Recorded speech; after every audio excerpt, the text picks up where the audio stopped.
Rally की अध्यक्षता कर रहे आदरणीय ओमन मेश्राम साहब, तमाम पार्टियों के सम्मानित प्रतिनिधि एवं वक्तागण और पूरे मंडल के कोने कोने से आए मूल निवासी साथियों,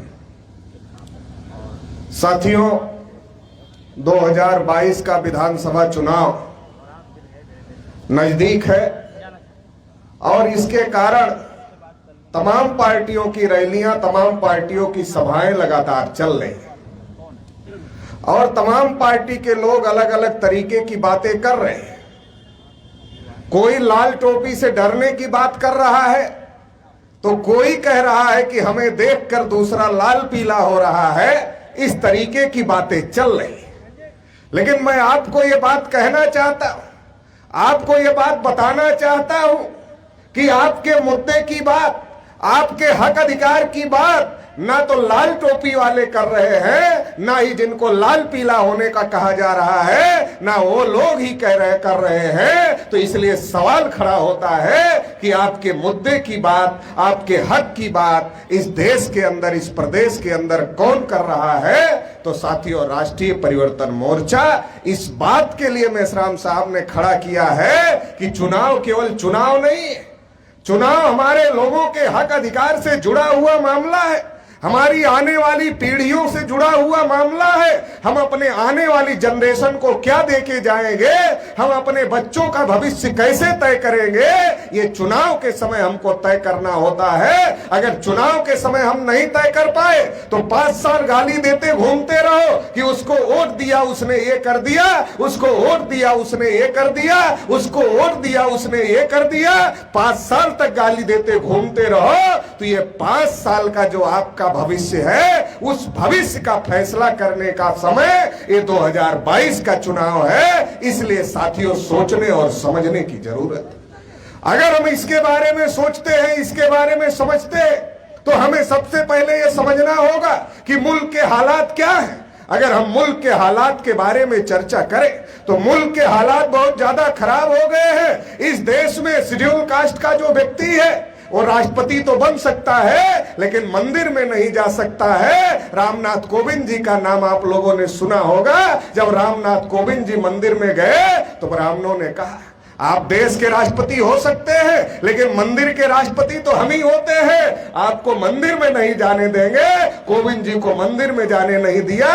केवल शेड्यूल कास्ट का मामला नहीं, आप पिछड़े वर्ग के नेता अखिलेश यादव को देख लो, मुख्यमंत्री थे, उनके पिताजी कई बार मुख्यमंत्री थे, लेकिन जब वो मुख्यमंत्री की कुर्सी से हटे, योगी आदित्यनाथ को मुख्यमंत्री बनाया गया, तो पंडितों ने कहा यहां तो अखिलेश रहते थे, और अखिलेश रहते थे तो अखिलेश तो वर्ण व्यवस्था में शूद्र वर्ण में है, और यहाँ एक शूद्र रहता था, एक पिछड़े वर्ग का आदमी रहता था। उसके रहने की वजह से ये जगह अपवित्र हो गई है, इसको पवित्र करना पड़ेगा। अशुद्ध हो गई है, इसको शुद्ध करना पड़ेगा। तो शुद्ध करने के लिए क्या किया? गंगा जल लाया, गंगा जल छिड़कवाया, गंगा जल से धुलवाया, गोमूत्र छिड़कवाया और गोमूत्र और गंगा जल से पवित्र करने का काम किया। इतने से भी पवित्र नहीं हुआ, क्योंकि योगी जी को पंडित जी लोगों ने बताया कि अरे भाई, हवा भी तो अशुद्ध हो गई है, हवा को भी शुद्ध करना पड़ेगा। तो हवा को शुद्ध करने के लिए यज्ञ और हवन भी कराना पड़ा। इतने ज्यादा हालात शेड्यूल कास्ट और पिछड़े वर्ग के लोगों के खराब है, जो कहते हैं हम भी हिंदू, तुम भी हिंदू, गर्व से कहो हम हिंदू हैं। वो तब कहां चले जाते हैं जब किसी शेड्यूल कास्ट के व्यक्ति को मूंछ रखने की वजह से पीट दिया जाता है, किसी को घोड़ी पर चढ़ने की वजह से पीट दिया जाता है। तब वो कहां चले जाते हैं? हमारे लोगों को समझने की जरूरत है और सोच और समझ कर चुनाव में फैसला करने की जरूरत है। शेड्यूल कास्ट के ऊपर बड़े पैमाने पर अन्याय अत्याचार हो रहा है। शेड्यूल ट्राइब की अगर बात करो, आदिवासी की बात करो, तो आदिवासियों को उनके जल जंगल जमीन से खदेड़ा जा रहा है। जब हेलो, अगर हम आदिवासियों की बात करें तो आदिवासियों को उनके जल जंगल जमीन से खदेड़ा जा रहा है, जबकि बाबा साहब डॉक्टर अंबेडकर ने संविधान में लिखा है कि जिस इलाके में आदिवासी रहते हैं वहां के जल जंगल और जमीन पर आदिवासियों का ही अधिकार है, इसके बावजूद भी उन्हें खदेड़ा जा रहा है। और अगर वो इसका विरोध करते हैं उन्हें नक्सलाइट घोषित किया जाता है, गोलियों से मारने का काम किया जाता है। इस देश में अलग अलग प्रकार की माइनॉरिटी के लोग रहते हैं। आप देखो सिखों का क्या हाल है, सिखों का क्या हाल है। सिखों को खालिस्तानी कहा जा रहा है। जब वो किसान आंदोलन चला रहे थे तो उन्हें खालिस्तानी कहा जा रहा था। इस देश में ईसाइयों के चर्चेज पर हमले हो रहे हैं। इस देश में जो बुद्धिस्टों के स्थान है, बुद्धिस्टों के प्लेस है, उस पर मनवादियों द्वारा कब्जे किए जा रहे हैं। और जो देश की सबसे बड़ी माइनॉरिटी है, जिसे मुस्लिम माइनॉरिटी कहा जाता है, मुल्क के हालात इतने ज्यादा खराब हो गए हैं कि देश में जितने मुसलमान हैं उससे ज्यादा जेलों में मुसलमान हैं। इतने ज्यादा देश के हालात खराब हो गए हैं। और इतना ही नहीं, मुसलमान के घर में किस चीज की बिरयानी पक रही है आजकल मुसलमान नहीं तय करते। मुसलमान के घर में किस चीज की बिरयानी पक रही है ये तय करने का काम आरएसएस, बजरंग दल और विश्व हिंदू परिषद के गुंडे करते हैं। कभी भी किसी मुसलमान को चौराहे पर पीटा जाता है, मॉब लिंचिंग का शिकार बनाया जाता है, तो देश की जो 85-90% आबादी है, एससी, एसटी, ओबीसी और माइनॉरिटी, उनके हालात आजादी के 75 साल में क्या है ये हमारे लोगों को समझकर वोट किसको देना है ये तय करने की जरूरत है। अगर हम नौजवानों की बात करें तो आज हमारे समाज का नौजवान हाई स्कूल पढ़कर पास करता है, इंटरमीडिएट पास करता है, बीए बीएससी करता है, टेट पास करता है, सुपर टेट पास करता है, इसके बावजूद भी रोजगार नहीं है। और इसके बावजूद जब वो नौजवान सड़कों पर उतरता है और कहता है कि हमारे भी हाथ को काम दो, हम भी इस देश के विकास में अपना योगदान देना चाहते हैं, तो इस प्रदेश की सरकार और इस देश की सरकारें उन नौजवानों के हाथ को रोजगार नहीं देती, उन नौजवानों के हाथ को काम नहीं देती, बल्कि लाठी डंडे मारकर उन नौजवानों का हाथ पैर तोड़ने का काम जरूर किया जा रहा है। ये भी सोचकर वोट देने की जरूरत है। और ये भी सोचकर वोट देने की जरूरत है कि इस देश का नौजवान किसी से उधार लेकर के किसी प्रकार से पढ़ाई करता है, क्योंकि पढ़ाई बहुत महंगी हो गई है। और जब उसका सेंटर दूर दूर परीक्षा के लिए भेजा जाता है तो कर्जा उधार लेकर परीक्षा सेंटर पर जाता है, परीक्षा देने से के लिए जाता है, ये सपना लेकर के जाता है जब वो परीक्षा पास करेगा तो उसको नौकरी लग जाएगी। लेकिन साथियों, जब वो परीक्षा सेंटर में पहुंचता है, कागज कलम उठाता है, कॉपी कलम उठाता है, तब तक खबर आ जाती है कि पेपर ही लीक हो गया है और कॉपी जमा करवा लिया जाता है, पर्चा जमा करवा लिया जाता है, दोबारा उसको वापस भेज दिया जाता है। ये भी सोच समझकर हमारे लोगों को वोट देने की जरूरत है। अगर महिलाओं की बात करें तो चाहे उन्नाव का कांड हो, चाहे हाथरस का कांड हो, पूरे उत्तर प्रदेश में महिलाओं के ऊपर अन्याय और अत्याचार बहुत बड़े पैमाने पर हो रहा है। तो जो हमारे समाज की महिलाएं बैठी हैं उनको भी सोच और समझ कर वोट देने की जरूरत है। आपकी भी सुरक्षा का मुद्दा है, आपकी सुरक्षा इस सरकार में नहीं है, ये भी हमारे लोगों को समझने की जरूरत है। अगर हम किसानों की बात कर ले, पहले नरेंद्र मोदी ने 3 कानून किसानों के विरोध में लाया और जब 3 कानूनों के खिलाफ में किसान धरने पर बैठ गए तो नरेंद्र मोदी जी कह रहे थे ये तीनों कानून तो किसानों के फायदे में है। लेकिन जब उनको पता चला कि किसान 2022 के चुनाव में सबक सिखाने वाले हैं तो नरेंद्र मोदी ने मजबूर होकर के 3 काले कानून तो वापस कर लिया, लेकिन ये स्वीकार नहीं किया कि ये 3 काले कानून किसानों के विरोध में है। ये बात स्वीकार नहीं किया, बल्कि केवल ये कहा कि ये तीनों कानून किसानों के लिए अच्छे हैं मगर हम इनको समझा नहीं पाए इसलिए वापस ले रहे हैं। उनके तमाम नेताओं ने कहा ये फिर वापस आ सकता है। इसका मतलब किसानों को भी सतर्क रहने की जरूरत है, क्योंकि जो कभी कहते थे ये कानून वापस है वही अब श्रेय ले रहे हैं, हमने तो वापस ले लिया। जो कहते थे कानून अच्छे हैं अब वापस होने के बाद वो कह रहे हैं हमने वापस ले लिया इसलिए वोट दो। मैं कहना चाहता हूं, अरे भाई मोदी जी, आपने पहले किसानों का सर फोड़ दिया, और सर फोड़ने के बाद दवा करा दिया, पट्टी लगवा दिया, आप बोल रहे हो नहीं हम तो बहुत अच्छे हैं क्योंकि हमने आपके सर जो हमने फोड़ा था उसका इलाज कराया, उस पर पट्टी बंधवाया। अरे सर भी तुम्ही ने फोड़ा, पट्टी भी तुम्ही ने बांधा, सैकड़ों किसान चले गए, शहीद हो गए उस लड़ाई में, उनका क्या है और उनके परिवार का क्या है? और साल भर तक जो किसान आंदोलन चला और आपके मंत्री ने किसानों के ऊपर गाड़ी चढ़ा दिया और किसानों की हत्या कर दिया, उसका क्या है? तो साथियों हिसाब लेने का समय, चुनाव होता है, ये जो 2022 का चुनाव है एक एक बात का हिसाब लेने का चुनाव है। किसान कह रहे थे कि अरे भाई जो साइकिल बनाता है साइकिल का दाम वो रखता है, जो माइक बनाता है माइक का दाम वो रखता है, जो कुर्सी बनाता है कुर्सी की कीमत वो तय करता है, जो बर्तन बनाता है बर्तन की कीमत वो तय करता है। अरे भाई मोदी जी हम भी किसान हैं, हम भी फसल पैदा करते हैं, हमारे फसल की कीमत भी निर्धारित होनी चाहिए और ये अधिकार हमको होना चाहिए। चलो हमको ये अधिकार मत दो, तुम ही निर्धारित कर दो, तुम ही एमएसपी लागू कर दो कि न्यूनतम समर्थन मूल्य इतना होगा और इतने मूल्य पर कम से कम किसानों का अनाज खरीदा जाएगा, इसकी सरकार गारंटी देती है। मगर नरेंद्र मोदी ये करने के लिए तैयार नहीं है। साथियों समझने की जरूरत है, 2014 में जब मोदी जी आए थे तो मोदी जी ने कहा था, क्या कहा था काला धन वापस लाएंगे, 15-15 लाख एक एक आदमी के खाते में डालेंगे। हमारे लोग खुश हो गए कि अब काला धन आएगा, 15-15 लाख एक एक आदमी के खाते में आएगा, सारे गरीब अमीर हो जाएंगे।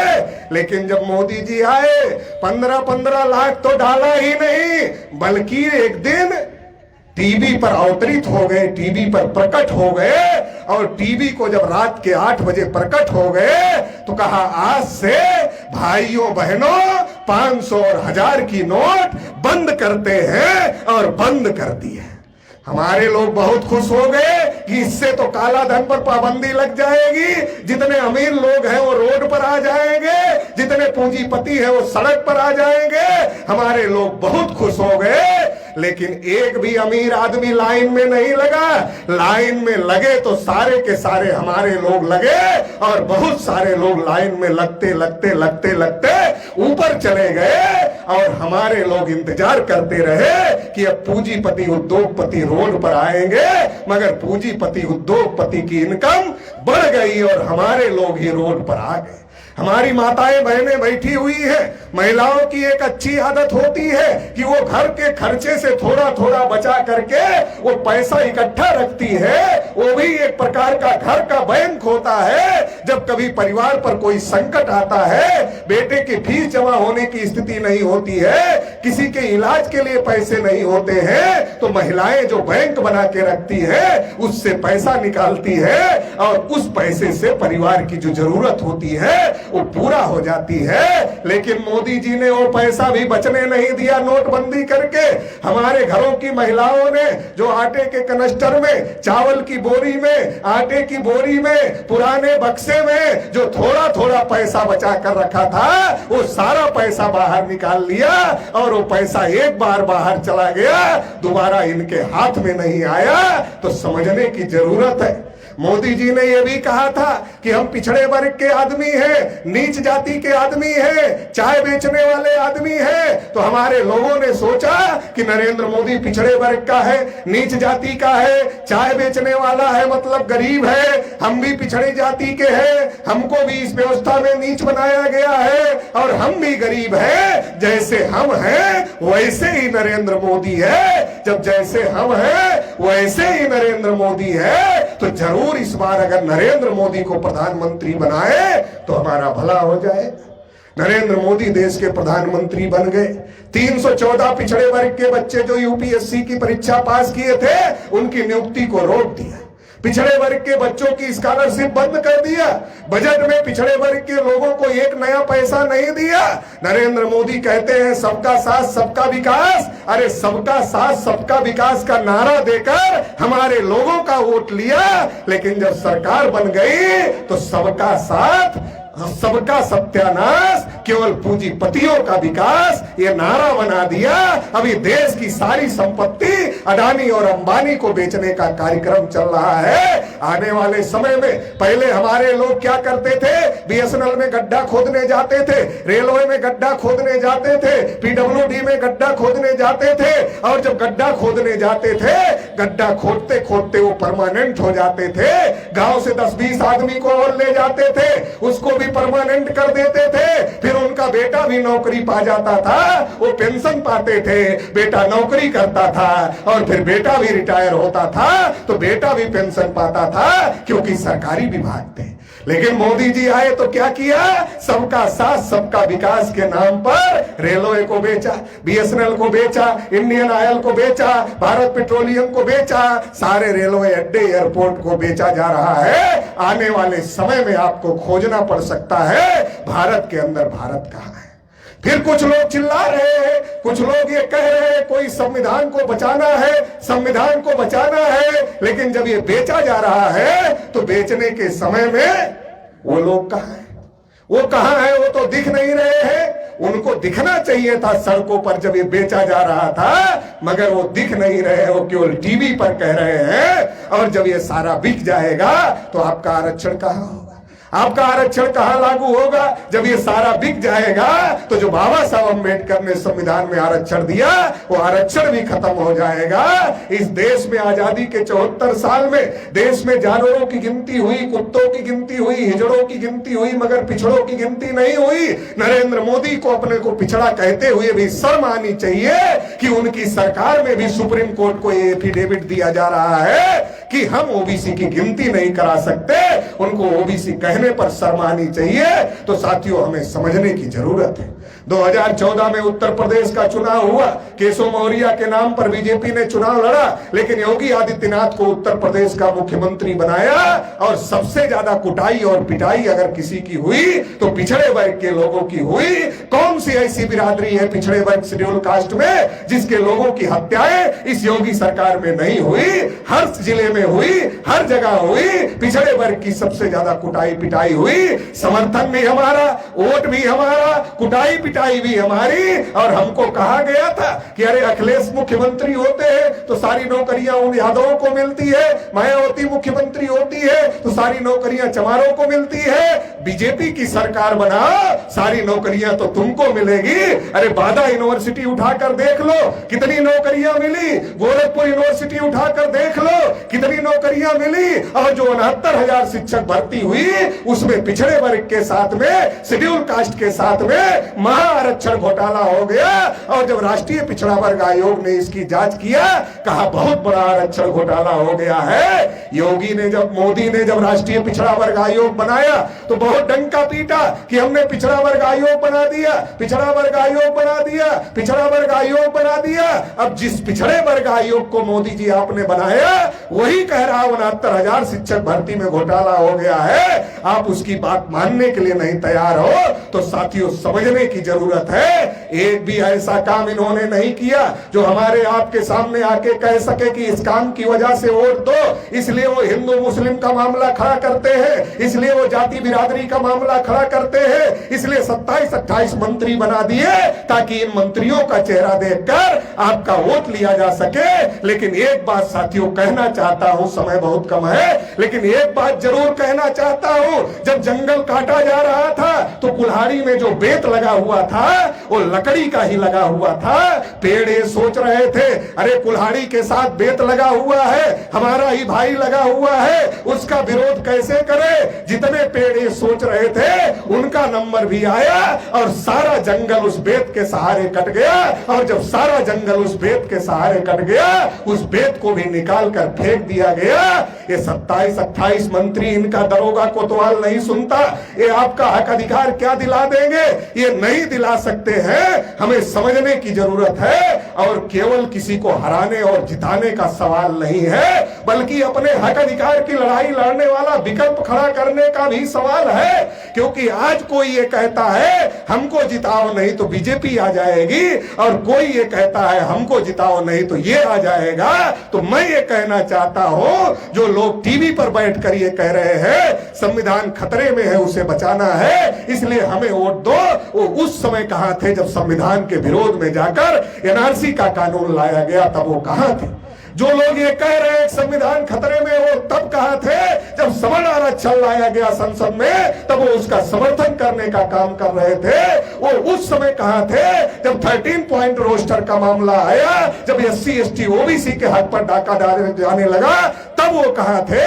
वो उस समय कहां थे जब नीट में OBC को रिजर्वेशन नहीं मिल रहा था, जब हमारे हक अधिकार की बात थी, तब वो गायब थे। बल्कि जब उनकी सरकारें थी तब भी उन्होंने कुछ नहीं किया। जब रिजर्वेशन प्रमोशन का मुद्दा था शेड्यूल कास्ट का, उस समय बहन जी की सरकार थी, लेकिन सतीश मिश्रा के कहने पर बहन जी ने सही आंकड़ा हाई कोर्ट में नहीं दिया। अगर सही आंकड़ा हाई कोर्ट में दिया होता तो प्रमोशन में आरक्षण बहाल हो गया होता। और अगर अखिलेश यादव चाहते तो अखिलेश यादव और बहन जी मिलकर के SC ST के साथ OBC को भी रिजर्वेशन प्रमोशन दे सकती थी, मगर देने का काम नहीं किया। बल्कि अखिलेश यादव ने पार्लियामेंट के अंदर अपने सांसद से रिजर्वेशन प्रमोशन का बिल फड़वाने का भी काम किया। और इतना ही नहीं, उनकी सरकार में ही शेड्यूल कास्ट के लोगों के डिमोशन सारे के सारे किए गए। तो हमें समझने की जरूरत है, आज जो वोट लेने के लिए कह रहे हैं संविधान बचाना है, जब उनकी सरकार थी तो क्या कर रहे थे? सरकार थी जाति आधारित गिनती कर सकते थे, नहीं किया। सरकार थी OBC को प्रमोशन में आरक्षण दे सकते थे, नहीं दिया। सरकार थी मंडल कमीशन की जो बची सिफारिशें थी उत्तर प्रदेश में लागू कर सकते थे, मगर नहीं किया। जो कर सकते थे जब सरकार थी नहीं किया। आज रोना रो रहे हैं कि हमको तो संविधान बचाना है इसलिए हमें वोट दो। आज कह रहे हैं कि ये करेंगे वो करेंगे, चुनावी एजेंडा है साथियों, समझने की जरूरत है। लेकिन हमारे बीच में एक ऐसा चेहरा भी है, एक ऐसा भी नाम है जो हर मुश्किल के समय में जब भी संविधान पर संकट आया तो सड़कों पर लड़ाई लड़ने का काम किया, हाई कोर्ट सुप्रीम कोर्ट में लड़ाई लड़ने का काम किया। वो चेहरा वो नाम कोई और नहीं है, वो चेहरा वो नाम माननीय वामन मेश्राम साहब है। चाहे एनआरसी का मुद्दा हो, चाहे CA का मुद्दा हो, चाहे सवर्ण आरक्षण का मुद्दा हो, चाहे नीट में आरक्षण का मुद्दा हो, चाहे 13 पॉइंट रोस्टर का मुद्दा हो, हर मुद्दे पर मेश्राम साहब ने लड़ाई लड़ने का काम किया है। केवल लड़ाई नहीं लड़ी है, झुकाने का भी काम किया है। 13 पॉइंट रोस्टर पर मोदी को झुकाने का काम किया, NRC CA पर झुकाने का काम किया, तमाम मुद्दों पर नीट में रिजर्वेशन के मुद्दे पर झुकाने का काम किया, हर मुद्दे पर सड़कों पर लड़ाई लड़कर झुकाने का काम किया।